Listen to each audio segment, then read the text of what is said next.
Assalamualaikum warahmatullahi wabarakatuh. Waalaikumsalam warahmatullahi wabarakatuh. Apa kabar adik-adik?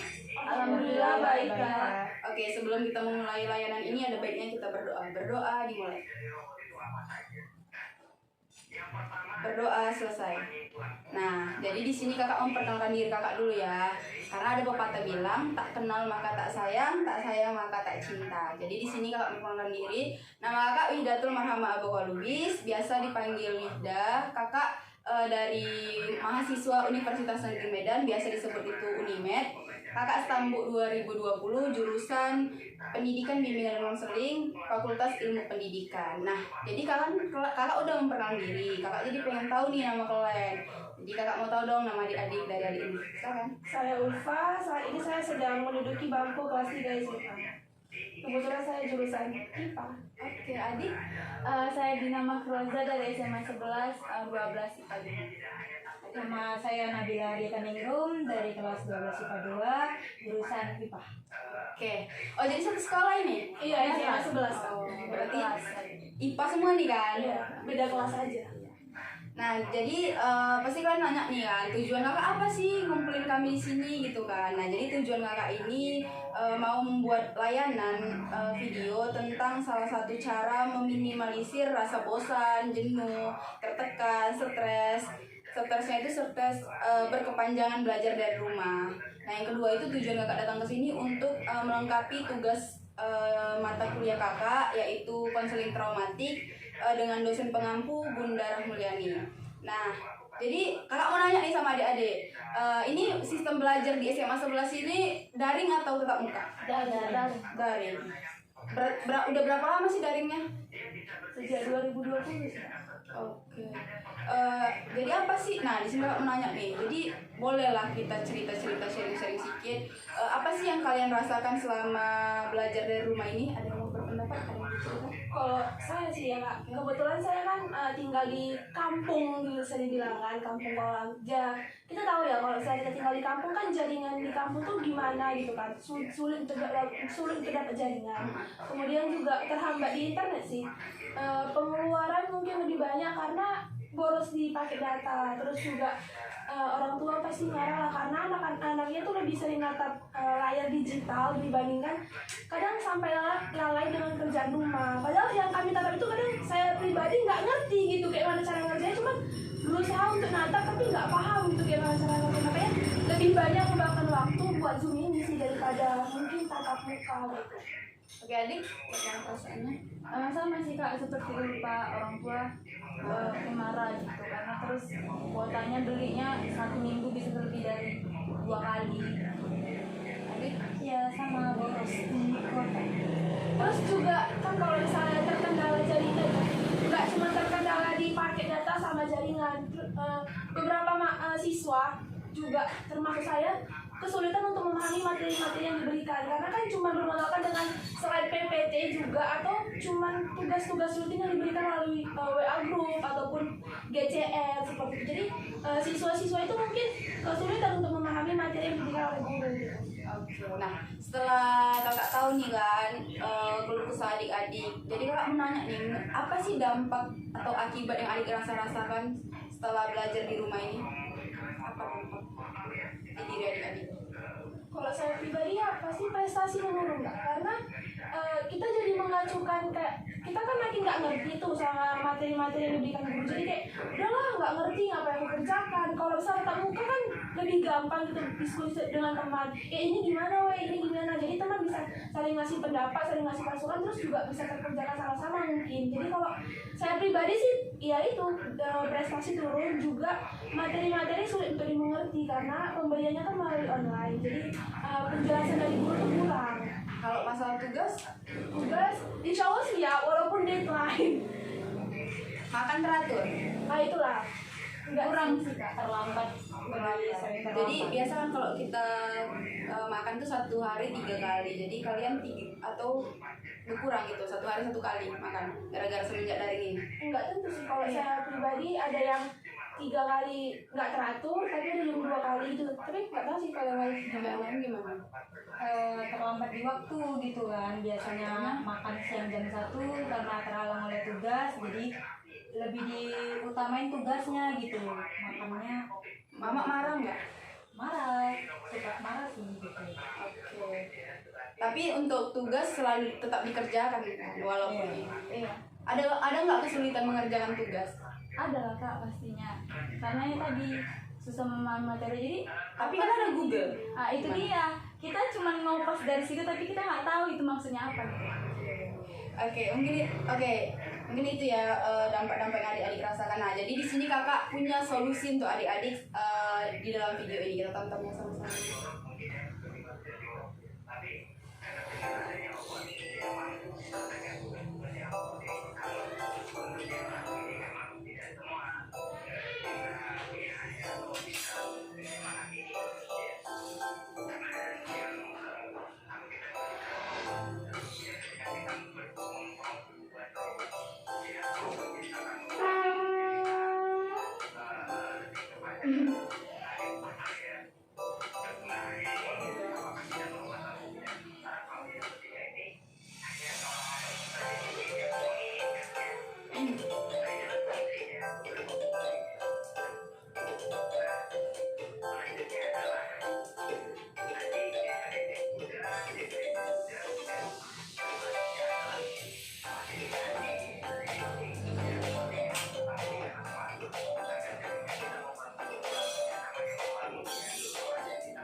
Nah, tadi di sini ada 8 cara mengatasi kejenuhan saat belajar online.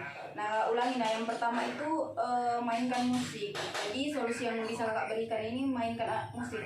Jadi kita kan biasa, itu kayak kakak lah itu biasa. Kalau ngerjakan tugas itu kalau kita jenuh, bosan, suntuk, pasti kita dengerin musik lah, ya kan? Supaya untuk menghibur. Nah, itu solusi yang pertama. Yang kedua, cara mengatasi kejenuhan itu bisa juga hubungin teman atau kawan lama. Misalnya kayak bisa sharing-sharing, tadi kan kayak adik-adik bilang tuh, ada tadi yang bilang nggak bisa tuh kayak mana. Biasa kan kalau tatap muka bisa sharing-sharing masalah tugas, masalah ini. Nah, ini bisa kita hubungin teman kita lewat WhatsApp, bisa nanti sama-sama gitu, walaupun nggak bisa ketemu tapi kita bisa melakukannya secara dari telepon gitu kan. Itu solusi yang kedua. Yang ketiga, menikmati liburan. Nah, jadi ini juga bisa sih kita menghilangkan rasa jenuh saat belajar online itu. Kita bisa menikmati liburan. Kayak kita tuh pergi-pergi sama kawan, sama keluarga, atau sendiri juga bisa kayak gitu. Jadi jangan fokus pada belajar aja, jangan fokus pada tugas saja. Kita boleh juga menghibur diri kita dengan caranya masing-masing. Nah, selanjutnya yang keempat itu ada menikmati kesendirian. Nah, maksudnya itu kayak kayak kakak lah. Biasanya kakak tuh lebih suka sendiri gitu, dengerin lagu sendiri kayak gitu. Jadi walaupun kita jenuh, bosan gitu, tapi kita nikmati sendiri. Bisa juga dengan cara liburan sendiri, dengerin musik sendiri, nyanyi-nyanyi sendiri kayak gitulah. Selanjutnya tekunin hobi. Nah, jadi untuk menghilangkan rasa jenuh juga bisa adik-adik melakukan tekunin hobi adik-adik, misalnya kayak pandai main gitar atau berolahraga atau nyanyi-nyanyi, koro-koro gitu kan sendiri-sendiri, atau ajak kawan-kawan. Pokoknya yang buat adik-adik itu menghibur diri lah, supaya rasa bosan jenuh yang adik-adik alamin itu di dalam diri adik-adik itu hilang gitu. Selanjutnya tidur sejenak. Nah, kenapa Kak bilang solusinya itu tidur sejenak? Karena pasti adik-adik tadi ada ngadu tugas banyak, numpuk gitu kan, pasti sering begadang gitu. Jadi kakak saranin mulai sekarang setelah mendapatkan layanan ini, adik bisa memanage waktu adik kayak tadi lah kan, yang ke poin ke-8, jadwalkan waktumu gitu. Nah, adik-adik bisa membuat sebuah catatan kecil gitu, bisa kayak dari jam hari segini, pukul segini fokus ke tugas. Nah, misalnya durasinya 1 jam gitu. Yang kedua misalnya habis itu makan. Yang ketiga tidur misalnya. Habis itu bisa yang keempat atau nonton TV, main HP sebentar berapa menit, scroll TikTok atau IG gitu kan, boleh. Atau entah apalah kesenangan adik-adik membantu orang tua gitu. Yang penting jangan lupain kewajiban yang di rumah gara-gara tugas kita gitu. Nah, selanjutnya kegiatan di luar rumah solusinya. Yang terakhir, kegiatan di luar rumah maksudnya apa?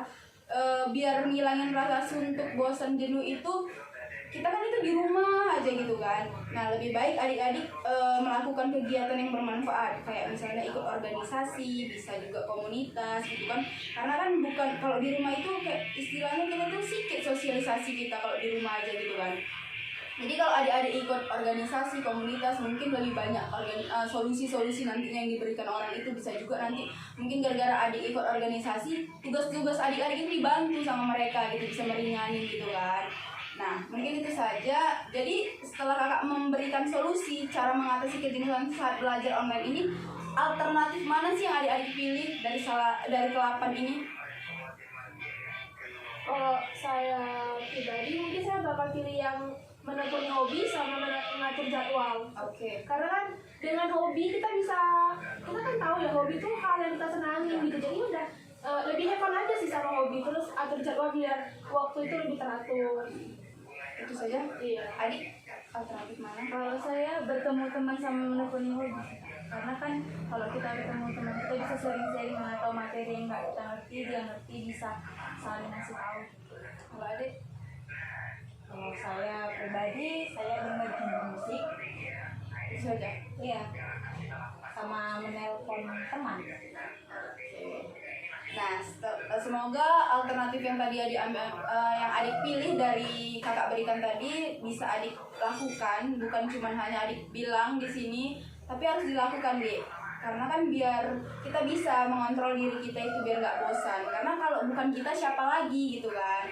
Nah, mungkin sekian layanan kakak. Nah, di sini kakak mau nanya nih, BMB 3. Jadi setelah mendapatkan layanan dari kakak ini, apa sih perasaan adik-adik? Saya menemukan solusi yang bisa saya realisasikan mungkin dalam kehidupan saya sehari-hari selama online ini. Ya, solusi yang saya dapat seperti tadi, saya mungkin Jadi kalau dirasakan senang lah, jadi dapat solusi gitu kan.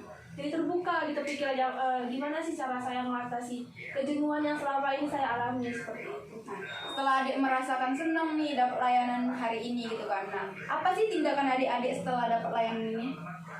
Apa tindakannya? Kalau saya lakukan merealisasikannya dalam kehidupan saya gitu. Mungkin kakak bisa mendapat teman-teman yang lain. Iya, sama seperti teman saya. Oke, setelah adik-adik mendapatkan tindakannya, mau tahu tindakannya nih, adik-adik bilang kan pasti bakal dilakuin nih gitu kan. Apa saja yang adik-adik bilang tadi kan. Nah, di sini kakak mau nanya lagi nih, terakhir. Tanggung jawab apa sih yang ada di diri adik-adik setelah mendapatkan layanan ini? Apakah adik-adik bakal lebih rajin mengerjakan tugas atau bermalas-malasan? Lebih ditingkatkan lagi. Jadi bagaimana? Mengatur jadwalnya itu udah bisa udah belum? Kakak bilang tadi kan buat catatan gitu. Itu harus ditanggung jawabin deh. Seperti itu. Oke, selanjutnya demikianlah layanan yang kakak berikan ini. Tidak terasa waktu kita sudah berakhir. Sebelum mengakhiri kegiatan ini, ada baiknya kita berdoa. Berdoa dimulai. Berdoa selesai. Oke, sebelum itu nanti adik-adik mau nggak lagi kita melakukan layanan ini? Mau. Kapan tuh rencananya? Ada saran? Kan biasa lebih pada jadwal mahasiswa gitu kan. Kakak lah yang ngasih saran. Oke. Kami sih Besok boleh nggak? Besok boleh nggak? gas. Oke, di sini lagi ya. Iya. Oke, mantap. Oke, demikianlah layanan yang kakak berikan ini. Semoga apa yang adik-adik komitmenkan, tanggung jawabkan, apa yang adik-adik tindakan tadi bisa adik-adik terapkan. Bukan cuma adik-adik aja yang mendapat ilmunya, tapi bisa adik-adik sebarkan kepada orang lain. Mungkin itu saja. Billahi taufiq wal hidayah. Assalamualaikum warahmatullahi wabarakatuh. Waalaikumsalam warahmatullahi wabarakatuh. Asik. Ingat ya, kalau udah